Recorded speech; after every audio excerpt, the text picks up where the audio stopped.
Ahora sí, vamos a recordar un poquito todo lo que habíamos ya visto la última clase. En realidad, la anterior semana nos habíamos dedicado a revisar la parte conceptual, en realidad, de lo que corresponde el tema de la compactación. Hemos revisado un poco el tema de las ventajas, cuál es el principio de la compactación, hemos revisado eh, el concepto de compactación, hemos definido a partir de ese concepto la curva de compactación, la curva de 100% de saturación, etcétera, ¿verdad? Hemos hecho un análisis en realidad de cuáles son las variables que se deben de controlar en este procedimiento.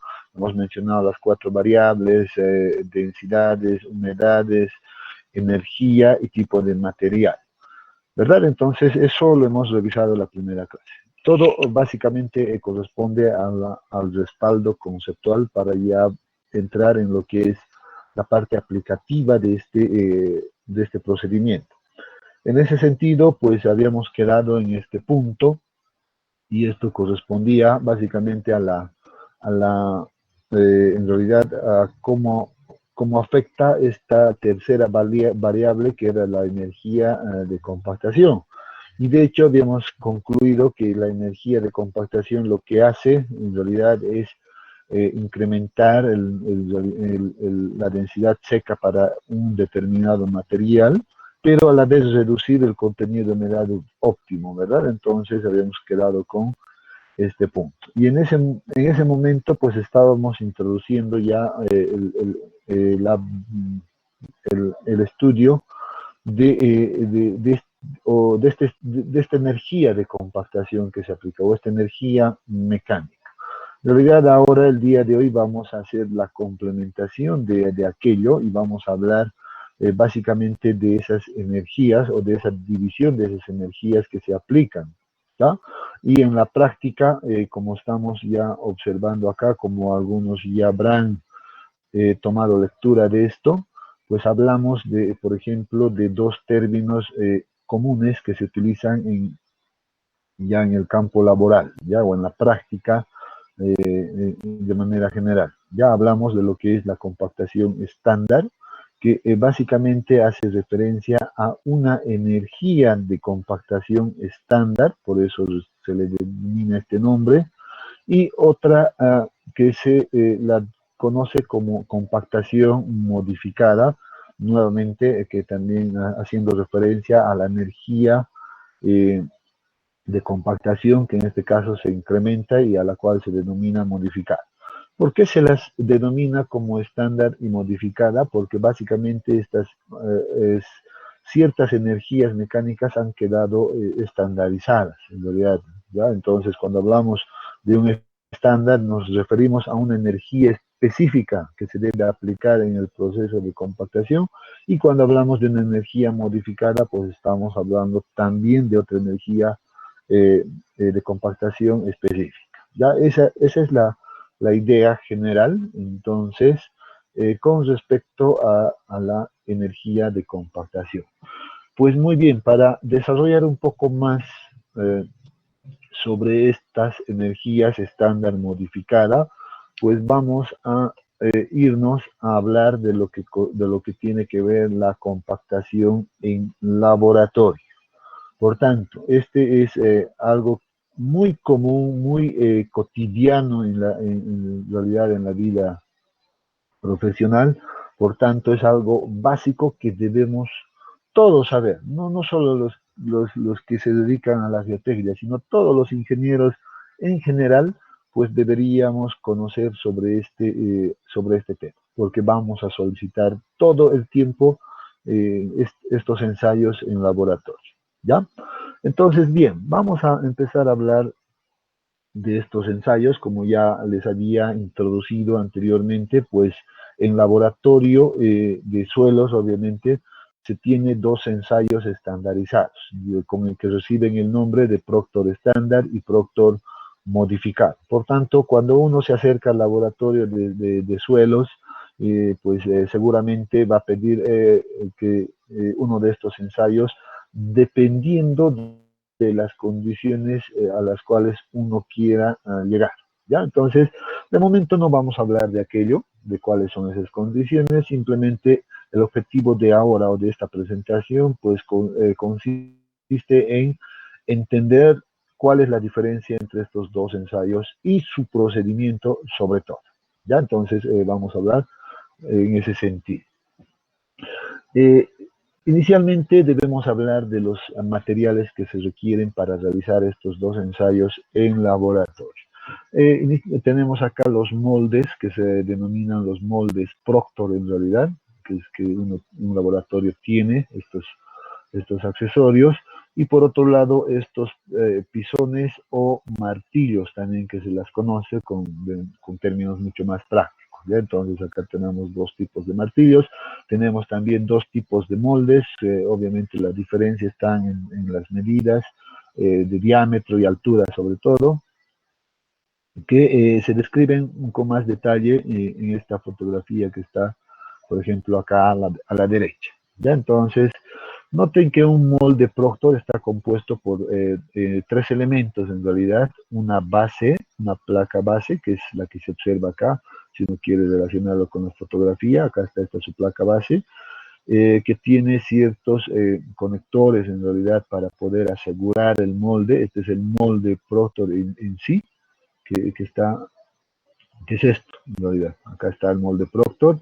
Adicionalmente tiene un extensor en realidad de este molde Proctor que se va acomodando mediante una ranura de manera uniforme. Y en realidad acá está el molde, perdón, este es el extensor. Y acá está básicamente el molde completo, tal vez ensamblado de manera completa. O sea, la base, el molde y el extensor. Los tres hacen un solo conjunto en realidad. Sin embargo, las medidas que nosotros consideramos pues corresponden solamente a todo este elemento, ¿ya? Al molde en sí, sin la placa base, sin el extensor, etc. A esto nos vamos a referir. Sobre en este caso, martillos, pues esta es más o menos la configuración de cómo esto funciona. Esto está cubierto básicamente por una protección exterior, de esta manera, y al interior tiene este elemento, como se observa acá, una especie de martillo que uno puede elevarlo hasta la parte superior, y todo este martillo llega hasta este punto, al tope, y lo que se hace es soltar este émbolo en este caso, y pues por el peso esto va a caer en caída libre por todo este espaciamiento. Esa es la manera en la cual se le aplica la energía mecánica al suelo en laboratorio, ¿verdad? Entonces, este es nuestro elemento que va a aplicar la energía de compactación. Es energía de compactación que hemos ya definido anteriormente. ¿Ya? Entonces, esa es la configuración. Ahora vamos a hablar de la diferencia entre el Proctor estándar y el Proctor modificado. ¿Cuál es esa diferencia inicial? Dice, en cada uno de los ensayos, ya sea el Proctor estándar o el modificado, como se está indicando acá, pues en laboratorio se debe seguir el código correspondiente a la ASTM. Noten que acá está la diferencia entre ambos. Dice también en laboratorio, aparte de la energía estandarizada, pues debemos diferenciar principalmente tres métodos independiente del Proctor, ya sea estándar o sea modificado. Hablamos del método A, método B y método C. Estos métodos tienen en realidad el objetivo principal de separar en realidad a los materiales o en función a su distribución granulométrica en realidad. Eso significa que los métodos A, por ejemplo, son aplicados a suelos mucho más finos, los suelos B a suelos que ya consideran un cierto porcentaje de material granular, y los métodos C obviamente allá corresponden para materiales mucho más gruesos, como son las gravas, por ejemplo. Ya, entonces, ese es el único objetivo o la diferencia entre los métodos A, B y C, ya en ambos casos. porque la configuración y las restricciones básicamente son las mismas, tienen que ver con los límites del tamaño máximo de partículas, como se está indicando acá. Por ejemplo, para el método A, dice, pues el control va a ser mi tamiz número 4. Para el método B, pues debo controlar con el tamiz 3 octavos. Y el método C, pues controlo con el tamiz 3 cuartos. En realidad, simplemente es esa la diferencia. Ya la granulometría me define, en otras palabras, el método que voy a utilizar. Y cada método, obviamente, como está relacionado con el tamaño de partículas, pues está también relacionado con sus dimensiones, en realidad, del molde. Entonces me voy a saltar un poquito por acá y me voy a ir inicialmente a ver el diámetro del molde. Por ejemplo, observen que para los métodos A y B, pues se utiliza estos diámetros. En realidad deberíamos poner 4 pulgadas, que es lo más práctico. Acá está redondeado, son 4 pulgadas que corresponde. Y esta de acá que corresponde a 6 pulgadas. ¿Ya? Entonces notarán acá rápidamente y que esto se repite para el método, para el Proctor modificado también, no hay cambio. Asimismo vamos a notar que tenemos dos moldes que vamos a utilizar. Generalmente para suelos finos vamos a utilizar el molde de 4 pulgadas y para suelos gruesos el molde de 6 pulgadas. Método C en este caso. Esa es la primera diferencia que tenemos que hacer. Como son medidas diferentes de los moldes, pues obviamente los volúmenes del molde pues van a también sufrir una diferencia. ¿Ya? Entonces, eso inicialmente la podemos relacionar rápidamente con el método ABC.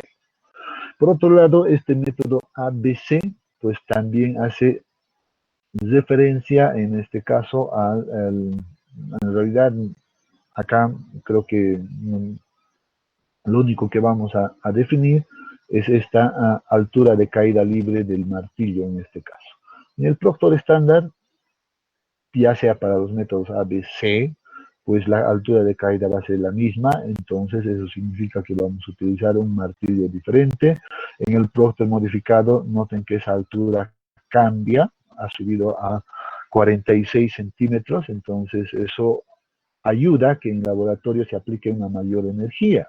Pero no solo eso, sino que debemos también tener en cuenta el peso del martillo o del pisón en este caso, que también es diferente para los Proctor estándar y modificado. Acá tenemos, por ejemplo, que este martillo para el Proctor estándar tiene un peso de 2.5 kilogramos simplemente, y el modificado pues se la estandariza con 4.5 kilogramos.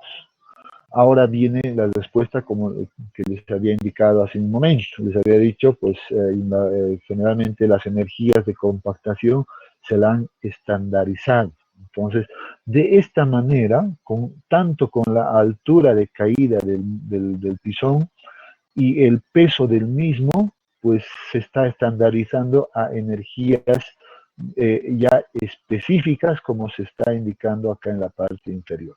Energía de aplicación en el método estándar, energía de aplicación en el método modificado. Entonces, noten que la diferencia realmente es grande. Tal vez vamos a notar mejor en estas unidades de kilonewton, por ejemplo. Dice, la energía en el estándar es de 600 kilonewtons metro por cada metro cúbico. La energía en el Proctor modificado es de 2700 kilonewtons metro por cada metro cúbico. Noten esta diferencia, ¿verdad? Es obviamente una gran diferencia que las marca en realidad a estos dos métodos que tenemos por acá.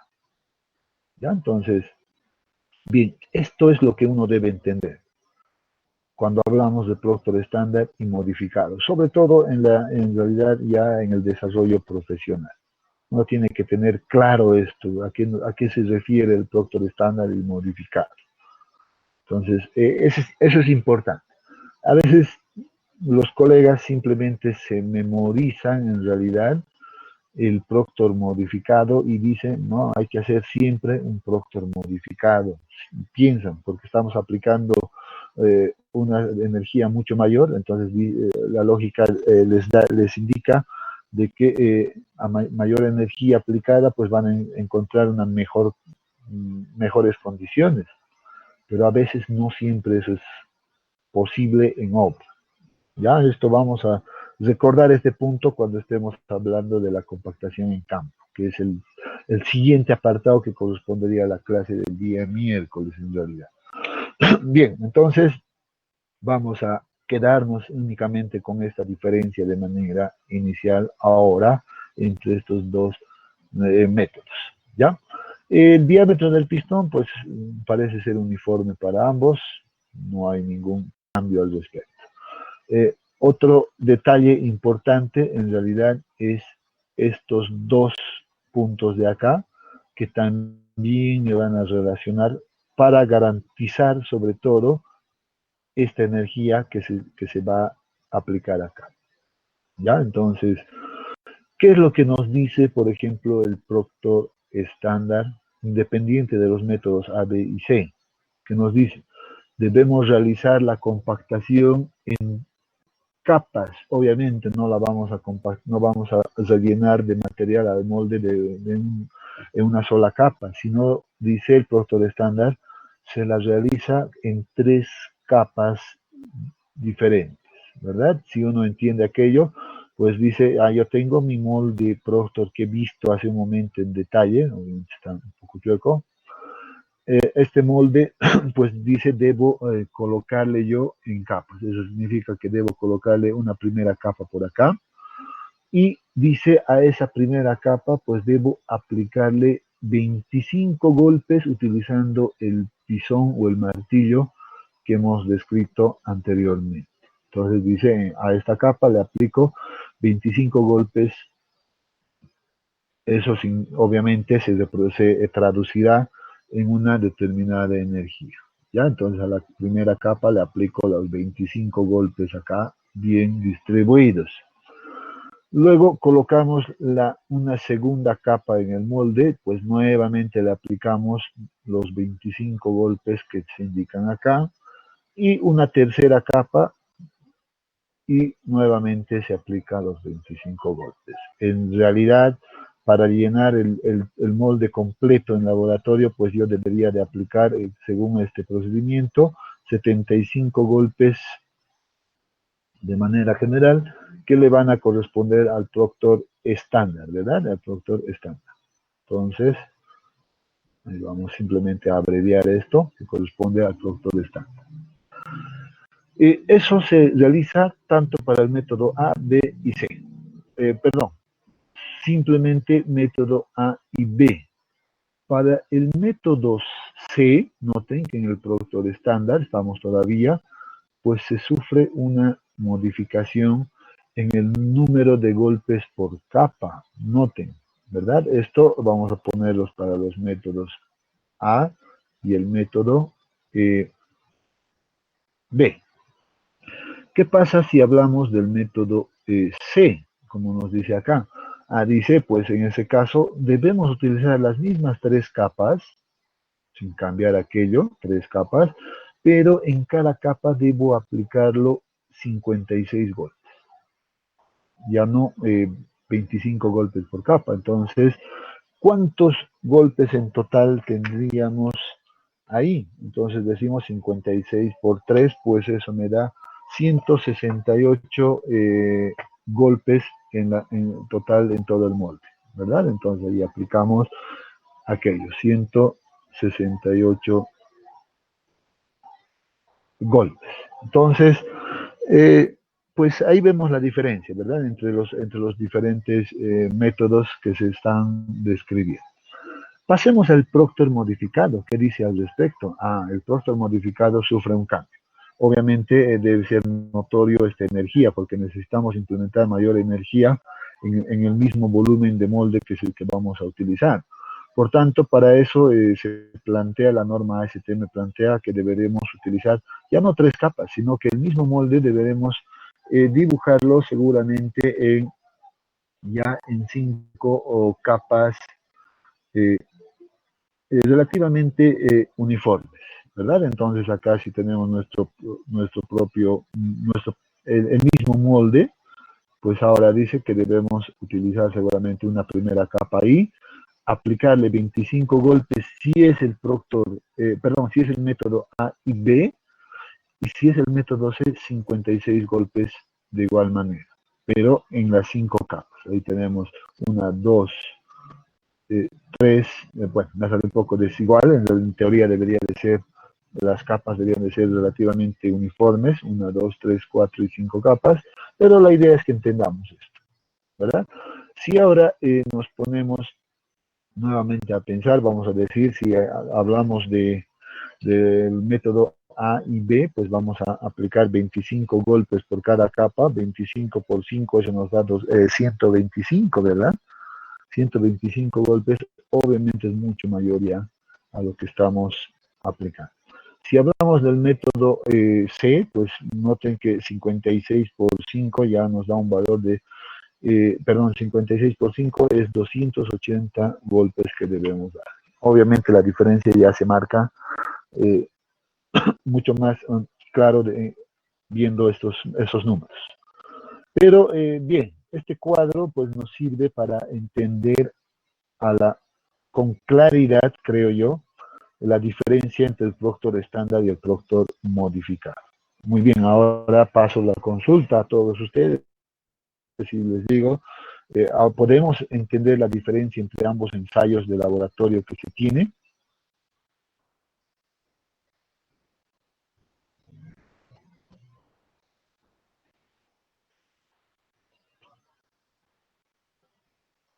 Creo que la respuesta es simple, ¿verdad? Es sí o es no, así. ¿Se entiende? Sí o no. Porque creo que acá está todo el detalle que uno puede necesitar en realidad. ¿Ya? Entonces, bien, creo que no hay mayor inconveniente al respecto. Entonces, pues vamos a continuar ahora hablando y vamos ya a entrar en cómo se aplica este procedimiento en laboratorio y cuál es el propósito en realidad, nuevamente recordando un poco esa parte teórica. Dice, pues el propósito de la compactación en laboratorio es la de determinar el peso unitario seco máximo posible de un suelo para un contenido de humedad óptimo, ¿verdad? Esto es todo lo que hemos visto en la anterior clase, todo lo que hemos definido. Entonces, en laboratorio tratamos de reproducir ese concepto que hemos visto o hemos revisado en la anterior clase. Debe reproducirse en realidad a la cabalidad en laboratorio. Esa es la idea también de los laboratorios, de producir las condiciones teóricas utilizando muestras de suelo. Dice, la cual se consigue realizando varias pruebas y obtener una curva de compactación de suelos. En otras palabras, pues podemos resumir todo esto en que el objetivo principal del ensayo del laboratorio es determinar la curva de compactación para un determinado material. Y acá quiero indicar algo en realidad. Voy a indicar de que para cada material que nosotros observemos, pues vamos a obtener una curva de compactación muy particular. Ya eso significa que cada material tiene su propia curva de compactación. No podemos asimilarla ni siquiera con otro material. Así ingrese dentro de la misma clasificación. Por ejemplo, si todas son, por ejemplo, grava arenosas, pues igual van a tener una curva diferente. ¿Ya? Por tanto, debemos meternos eso en la cabeza. No podemos compartir esta curva de compactación para varios suelos. No es posible aquello. Tienen su propia curva de compactación. Y en laboratorio, pues se encuentra esa curva de compactación. Como habíamos indicado anteriormente, se debe realizar varias pruebas para que nosotros podamos obtener esta curva de compactación. En este caso, en particular, para esta curva de compactación, dice, se ha realizado 1, 2, 3, 4, 5, 6, 7, 8, 9 pruebas en realidad. Obviamente, mientras más pruebas realizas, seguramente vas a tener mayores puntos y la curva de compactación pues va a ser mucho más fácil de definirla en realidad, ¿ya? Porque ese es el punto. Una vez que hemos definido el punto de compactación, pues ya sabemos que el punto máximo de curvatura de la curva pues va a corresponder al peso unitario o el peso específico seco máximo, como está observándose acá, y sobre todo el contenido de humedad óptimo, como se está marcando por acá, que son los valores o los datos que debemos encontrar después del proceso de compactación. Eso es lo que nos interesa. Por otro lado, como ya sabemos, pues también debemos controlar la curva de saturación, ¿verdad? O 100% de saturación. Obviamente esto con la idea de verificar que el proceso de compactación haya sido realizado de manera correcta. Entonces esta curva, ya hemos dicho, nunca debe intersectar a la curva de compactación. ¿Ya? Entonces es algo que debemos recordar. Bien, por tanto, dice, el método en laboratorio, el método de compactación en laboratorio consiste esencialmente en colocar el suelo en un molde estándar. Ya hemos visto cuáles son esos moldes estándar, ya tenemos dos moldes estándar, el molde de 4 pulgadas y el molde de 6 pulgadas. Ya sea, dice, en 3 o 5 capas iguales. También ya hemos visto y ya sabemos ahora a qué energía corresponde cada uno, ¿verdad? El 3 estándar, 5 modificado. Y esto ya lo hemos identificado hace un momento. Cada uno de los cuales, dice, se somete a un grado específico de energía de compactación. ¿Y cómo le aplicamos esa energía de compactación? Pues aplicando el número de golpes por capa, lo que hemos descrito en la tabla anterior. Dice, después de compactar la capa final, ya sea la tercera capa o la quinta capa, dependiendo, se determina el peso unitario húmedo total del suelo en el molde. Finalmente se determina el contenido de humedad del suelo. Entonces de ese procedimiento de aplicación de la energía mecánica en los moldes, pues lo que estamos encontrando inicialmente, dice, son dos resultados: un peso unitario húmedo total, seguramente, esto es fácil de determinar. ¿Cómo determinamos esto? Pues recordando simplemente el concepto, que esto va a ser igual al peso total sobre el volumen total, ¿verdad? El peso total en laboratorio se controla fácilmente con ayuda de una balanza. Pues debemos determinar el peso total del material que ha entrado en los moldes específicos, y la dividimos entre el volumen que este suelo ha ocupado. Pues esto, al ser los moldes estándar, pues seguramente este es un dato que ya conocemos fácilmente, ¿verdad? Entonces tenemos este dato, registramos este peso en laboratorio y con eso tenemos el peso unitario. Adicionalmente, dice, a eso se controla el contenido de humedad a la cual ha sido sometida ese ensayo. Entonces, obviamente para esto el procedimiento es también simple, y de eso pues encontramos seguramente el contenido humedad para cada prueba. Entonces, peso unitario húmedo y contenido de humedad. Datos suficientes para encontrar o llevarles a las condiciones que nosotros necesitemos. A partir del peso unitario húmedo y el contenido de humedad, seguramente para nosotros va a ser fácil encontrar el peso unitario seco, que es la medida de la compactación, ¿verdad? Necesitamos llegar a ese punto. Bien, acá todavía vamos a observar un poco el procedimiento o el proceso que se realiza en laboratorio, el proceso de compactación. Por ejemplo, acá tenemos la diferencia entre el molde de 4 pulgadas y el de 6 pulgadas, obviamente haciendo relación también al Proctor estándar y el Proctor modificado. Acá lo que les decía, creo que se describe de mejor manera, las 3 capas que se deben colocar en el molde, como hemos indicado, y las 5 en el Proctor modificar, ¿verdad? Dependiente de los moldes que hemos iniciado. Nuevamente acá hacemos la diferencia para si utilizamos el molde de 4 pulgadas, pues 25 golpes por capa en ambos casos. Si utilizamos el de 6 pulgadas, pues 56 golpes por capa, independiente del método. Acá las características de los pisones tenemos acá, ¿verdad? Los martillos y sus caídas respectivas o altura de caída que se tiene. Entonces, simplemente para reforzar aquello. Bien, luego dice, una vez que hemos controlado la humedad y hemos controlado el peso unitario húmedo, dice, se debe retirar el suelo del molde y se vuelve a mezclar con una cantidad adicional de agua y repetir el procedimiento. Este punto pues está relacionado prácticamente con el concepto de compactación.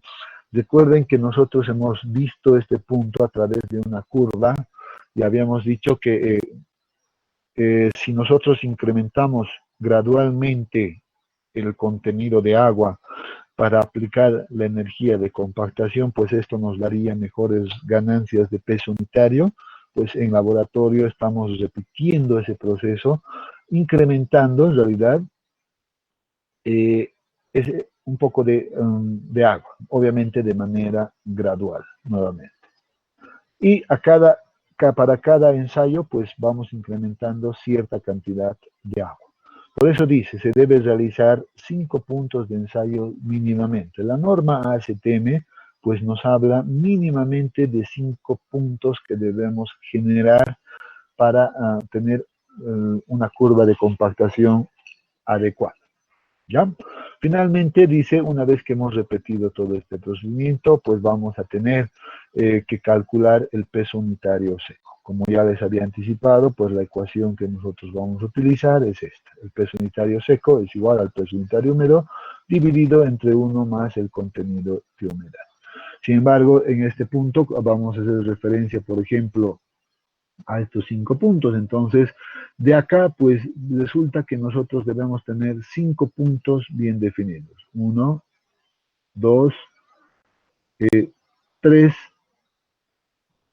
4 y 5 puntos, ¿verdad?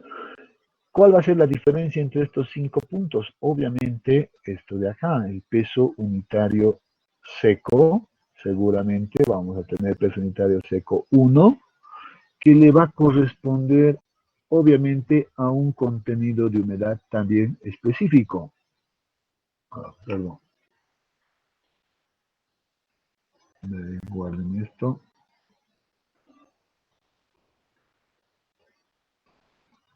Bien. Entonces vamos a ponerlo de esa manera. Un contenido de humedad entonces 1. Y lo mismo deberíamos repetir para este caso. Vamos a tener un contenido de peso en específico seco 2, que le corresponde a un contenido de humedad 2. Para el 3 lo propio. Y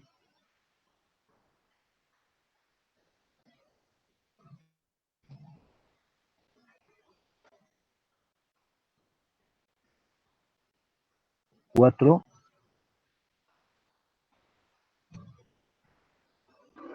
Luego tenemos el peso específico seco 5 con su correspondiente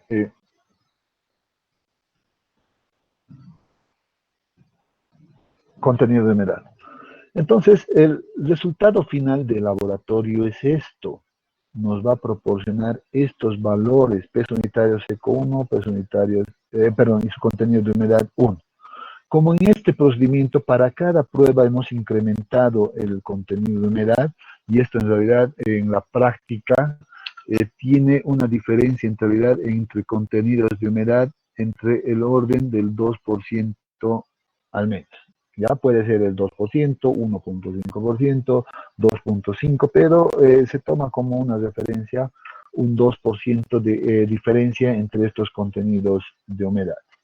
¿Qué quiero decir? Por ejemplo, si este valor, por ejemplo, de contenido de humedad es igual a, no sé, vamos a poner un caso crítico, por ejemplo, de 5, pues este de acá debería tener un contenido de humedad, por ejemplo, de 7%, ¿verdad? Esto se mide en porcentaje y así llegar hasta el último valor. ¿Cuánto tendría de diferencia? 7, 9, 11 y este debería tener, por ejemplo, un contenido de humedad de 13%.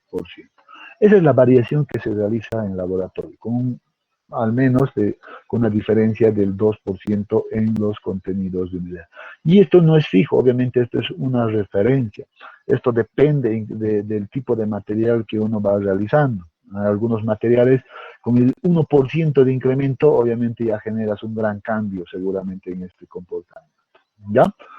Bien, entendiendo esto entonces, pues a partir de estos puntos, de estos 5 puntos generados, pues ya podemos generar la curva de compactación que seguramente la vamos a tener de esta manera. Por ejemplo, tenemos acá esta curva que estamos observando acá, que acá tenemos, por ejemplo, un punto de compactación, segundo punto, tercer punto, cuarto punto y quinto punto. Esos puntos pueden ser graficados obviamente, en un eje cartesiano donde relaciona al peso unitario seco en esta medida, como ya hemos visto, y el contenido de humedad en porcentaje en este eje de las abscisas en este caso. Conociendo los 3 puntos ya definidos acá, pues podemos, y acá sí hay que decirlo así, hay que ajustar una curva que mejor se ajuste a estos puntos, ¿ya? En la práctica, obviamente esto la podemos realizar en una planilla Excel fácilmente. Si yo conozco estos puntos, pues con la ayuda de una planilla Excel la puedo ajustar una curva que generalmente se encuentra en el orden de una curva de entre el tercer grado a cuarto grado, en el mejor de los casos, ¿ya? Pero seguramente con una curva de tercer orden, pues ya vamos a tener un ajuste bastante aceptable. Sin embargo, para temas netamente académicos, pues nosotros podemos hacer esta tendencia de manera manual, ¿verdad? Si yo conozco estos puntos, seguro que la puedo proyectar utilizando un buen criterio más o menos y entendiendo qué forma tiene la curva de compactación, pues seguramente puedo ajustarlo también. No creo que sea mayor inconveniente. Con el único detalle de no olvidar que esta curva de compactación debe tener un punto máximo siempre, y a partir de aquello va a bajar aquello, ¿verdad? Entonces, esa es la única diferencia. Por otro lado, pues tenemos siempre que adicionar la curva de 100% de saturación, como ya hemos visto, la ecuación ya la conocemos, es una ecuación bastante simple que debe ser determinada.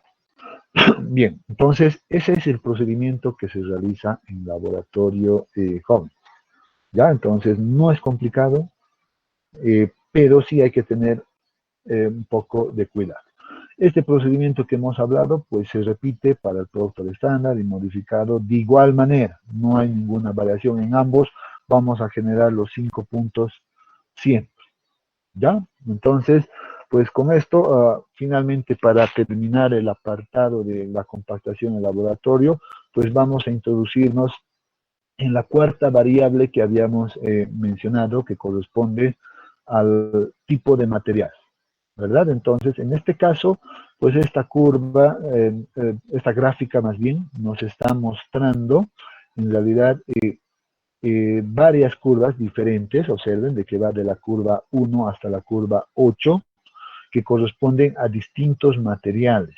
Y noten que dependiendo del tipo de material, yo voy a obtener en realidad,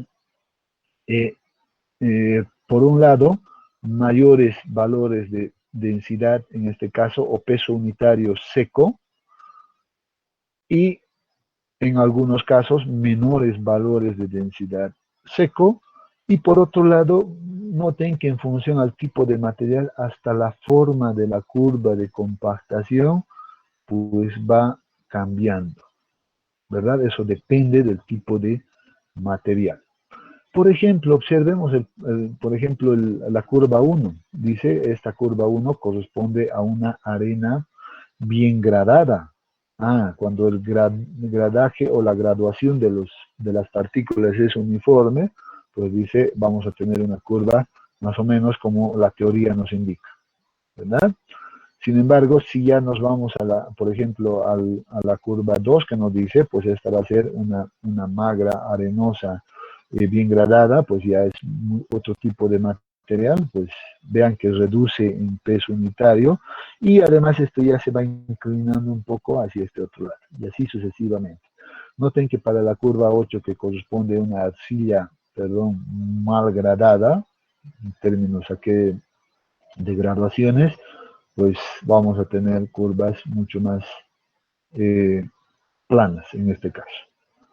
Y, y esto es lo que les decía hace un momento. Cada material pues va a tener su propia curva de compactación. No podemos uniformizarla en términos de, por ejemplo, de la clasificación unificada. No podemos hacer aquello. Cada material va a tener su propia curva de compactación. Muy bien, con esto pues entonces hemos concluido la parte de compactación en laboratorio y pues si tienen alguna consulta hasta este punto podemos seguir avanzando ahora.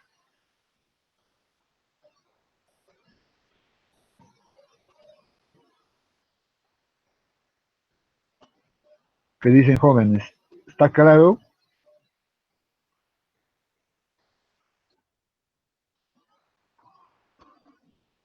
Muy bien, entonces Sí, que está esto claro. nos ha quedado claro, pues entonces vamos vamos todavía a ver un poquito más al respecto, pero viendo este procedimiento eh, de compactación en laboratorio. ¿Ya? Aguarden un minuto, por favor.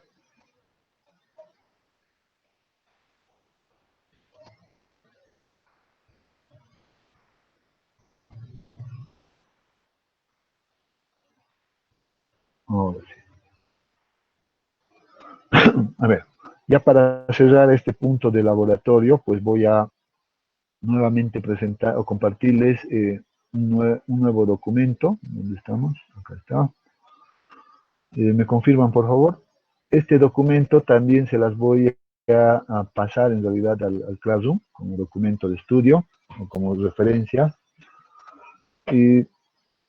para que ustedes puedan revisarlo con mucho más detalle. ¿Ya? Están observando todos el documento PDF, ¿verdad? Muchas gracias. Bien, entonces en este caso este documento Sí, corresponde ingeniero. a la compactación Proctor modificado. Ya hemos visto que la diferencia simplemente está en algunos puntos específicos, por tanto este mismo procedimiento se repite en el de Proctor modificado con las diferencias que ya hemos visto. La norma STM que ya hemos indicado siempre está descrita.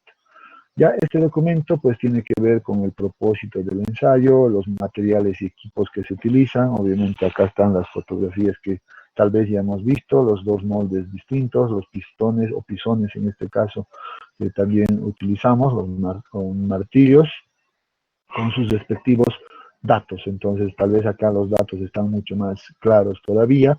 Pueden revisarlo para un poco ampliar todo el contexto que nosotros ya hemos revisado. Haciendo referencia a los métodos, nosotros hemos hablado de los métodos A, método B y método C, pues acá en este manual pues van a encontrar exactamente cómo defino para llegar al método A y método B y el método C. Entonces acá están, por ejemplo, las especificaciones claras, cuánto es el porcentaje que se tolera en cada una de las aberturas y cuál es el límite también para cada caso. Entonces, por favor, les voy a pedir que sí revisen este punto para que esto les quede completamente claro. ¿Ya?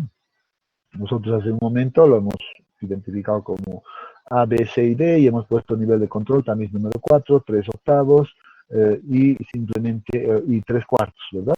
3 octavos y 3 cuartos. Pero acá está un poco más ampliado esa información. Revísenlo. En función a los métodos A, también pues acá podemos definir inclusive las dimensiones del molde que hemos visto. Acá seguramente tengamos tal vez una tabla con los criterios mucho más específicos. Acá están cuáles son los límites en función a la granulometría. Observen esto. Esto les va a ayudar a entender de mejor manera cómo uno define en laboratorio qué método va a realizar. Las muestras ensayadas, pues algunas referencias mínimas. Esto es importante para nosotros porque a veces uno agarra cuando se encuentra en campo y dice, pues voy a llevar una cantidad de muestra al laboratorio, pues a veces esa muestra no es suficiente para el laboratorio y pues ahí empiezan tal vez los errores. Por ejemplo, dice, si voy a utilizar el método A, B y C, pues yo requiero tener por lo menos en laboratorio una muestra seca de 16 kilogramos para el método A y B y para el método C 29 kilogramos. Pero en campo, ¿qué es lo que nosotros, en este caso el profesional, requiere llevar al laboratorio? Noten que para los métodos A y B, pues 23 kilogramos al menos para realizar estos ensayos, ya sea estándar o modificado, esto es igual, ¿ya? Y si vamos a hablar, por ejemplo, del método C, pues noten que mínimamente necesito 45 kilogramos. Entonces, esta es una referencia importante para nosotros. Esta es la cantidad de material que debemos entregar a los laboratorios para que nos realicen de manera adecuada el procedimiento. ¿Ya? Bien, hay algunos otros detalles más por ahí que no lo vamos a ver, el tema de secado de la muestra. Este gráfico, aquí van a entender ustedes la variación en realidad del contenido de humedad que se realiza, cómo se la incrementa. Entonces acá hemos hablado nosotros de un 2%, los manuales de laboratorio también nos hablan de este orden del 2% en su variación, ¿ya? Entonces pueden revisar aquello para definir los contenidos de humedades adecuados en el laboratorio. Ellos se apoyan en realidad en la plasticidad de los materiales o de la parte fina que estos tengan. Entonces, pueden encontrar, ¿ya? Entonces, pero esto es más algo práctico de laboratorio. Con lo que nosotros sabemos conceptualmente es suficiente, ¿ya? Entonces, acá están todos esos detalles para que ustedes puedan revisar. Aquí van a encontrar inclusive cómo añaden esa cantidad del 2% de cantidad de agua en este procedimiento. Entonces acá tienen también las ecuaciones correspondientes para que se utilizan en estos casos. Y acá describimos aquello. Entonces recomiendo que lo revisen, hagan una lectura de este manual para entender mejor este procedimiento de compactación. ¿Ya? Bien, procedimiento del ensayo. Ya hablando de ya un poco del orden práctico, pues vamos a decir, pues se determina inicialmente las dimensiones del molde y su volumen, simplemente utilizando un calibrador de laboratorio. Pues esto con el afán de verificar los volúmenes. Sabemos que son volúmenes estándar, pero siempre se debe realizar este procedimiento en laboratorio. Entonces acá tenemos las fotografías que nos están ilustrando este proceso. Por otro lado, dice el siguiente punto, paso 2, dice debemos ensamblar y asegurar el molde a la base, en este caso a la base del molde, y determinar la masa del molde más la base, en este caso. Entonces tenemos acá ese procedimiento que se está realizando. Bueno, hay más detalles acá, pero me voy a pasar directamente a este punto de acá. Por ejemplo, dice en laboratorio hay que tener este cuidado de aplicar los 25 golpes o los 56 golpes que nosotros hemos indicado, pues eso en laboratorio se la realiza de manera uniforme, hay que tratar de que eso sea uniforme o bien distribuido en toda el área del molde. Por ejemplo, dice, para garantizar eso, sugiere la norma STM que sigamos este procedimiento. Por ejemplo, voy a dar el primer golpe en este lado, el segundo voy a dar en el lado opuesto, el tercero acá, como que formando una cruz, 1, 2, 3, 4. A partir del cuarto golpe, pues dice, debo seguir con el procedimiento, más o menos en este orden. El quinto golpe darlo en esta secuencia, quinto, sexto, séptimo, octavo, etcétera, hasta llegar a cubrir toda el alrededor del molde. Al final de cumplir con todo esto, pues debo darle nuevamente otro golpe en el centro, no descuidando la parte central de esto, y nuevamente seguir nuevamente ese procedimiento, de cumplir con los goles. Entonces, hay unas recomendaciones que se deben seguir en laboratorio. Y acá observamos una fotografía donde se está realizando ya el ensayo Proctor. Acá se está aplicando la energía de compactación al molde, ¿verdad? Entonces, con la ayuda del martillo. Bien, una vez que hemos llegado ya seguramente a la capa final, no sé si hemos hecho el Proctor estándar o modificado, por tanto eso depende de 3 capas o 5 capas, pues el molde debe quedar de esta manera. En la última capa, pues lo que hacemos es ya extraer, digamos, el extensor y enlazarlo acá, ponerlo al nivel, o sea, debemos garantizar de que este esté completamente nivelado para garantizar el volumen exacto. Esa es la idea, porque si no realizamos adecuadamente este trabajo, pues vamos a tener mayor material probablemente acá y nos va a representar mayor masa, un mayor peso. Por tanto, si hablamos del mismo volumen, pues eso sí ya nos genera errores. Por tanto, esto debe quedar muy bien definido. Bien, una vez que hemos hecho eso, ya hemos visto, debemos registrar la masa y haciendo la diferencia seguramente de la masa del molde, pues obtener la masa total del molde y determinar los valores que hemos indicado. Los cálculos nos hablan obviamente de ese procedimiento, dice aquí, bueno que realicen este seguimiento, por cierto. Entonces acá nos habla de la masa, cómo vamos a calcular la masa de la muestra inicial, haciendo estas dos diferencias. Luego determinamos el peso unitario húmedo utilizando esta ecuación de acá, considerando en este caso la aceleración de la gravedad de 9.81, como hemos indicado. Y finalmente el peso unitario seco, pues utilizando la ecuación que ya hemos visto. Con eso, pues ya y conociendo el contenido de humedad seguramente del material, pues vamos a encontrar la curva de compactación. Y para aquello, pues nos vamos a venir a nuestra planilla, a la parte de anexos de este manual y nos vamos a venir a la planilla Proctor modificado que estamos revisando. ¿Cuál es la característica de esto? Y esto hay que entender bien. ¿Ya? Generalmente cuando uno realiza el Proctor, pues va a tener dos datos como separados. Uno que corresponde a los datos registrados del molde y sus masas, cuál es el peso, por ejemplo acá, peso del molde que se ha utilizado más el suelo, cuánto nos representa ese valor para el primer ensayo. El peso del molde, obviamente si voy a utilizar el mismo molde en todos, pues los 5 ensayos deberían de ser exactamente los mismos, entonces eso se puede observar acá. Luego, seguramente vamos a tener el peso húmedo del suelo, haciendo la diferencia de estos dos valores, pues seguro vamos a obtener esa cantidad que representa a solo el material. Y esto es lo que nos interesa, ¿verdad? Conociendo el volumen del molde, como ya acá arriba se está describiendo, pues esto está en función al diámetro del molde y la altura del molde, ¿verdad? Puedo determinar ese volumen. Seguro que ya puedo determinar el peso unitario húmedo. Entonces ustedes pueden reproducir estos valores utilizando estos datos que se tienen por acá. Entonces con eso ya tenemos el peso unitario húmedo.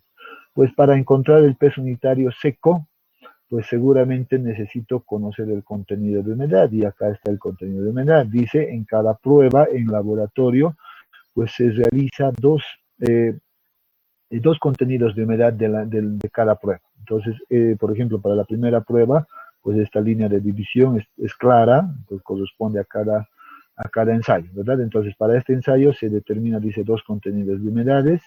Por tanto, se tiene dos registros también de recipientes para el contenido de humedad, dos valores de peso del recipiente más el suelo húmedo para el contenido de humedad, y dos valores de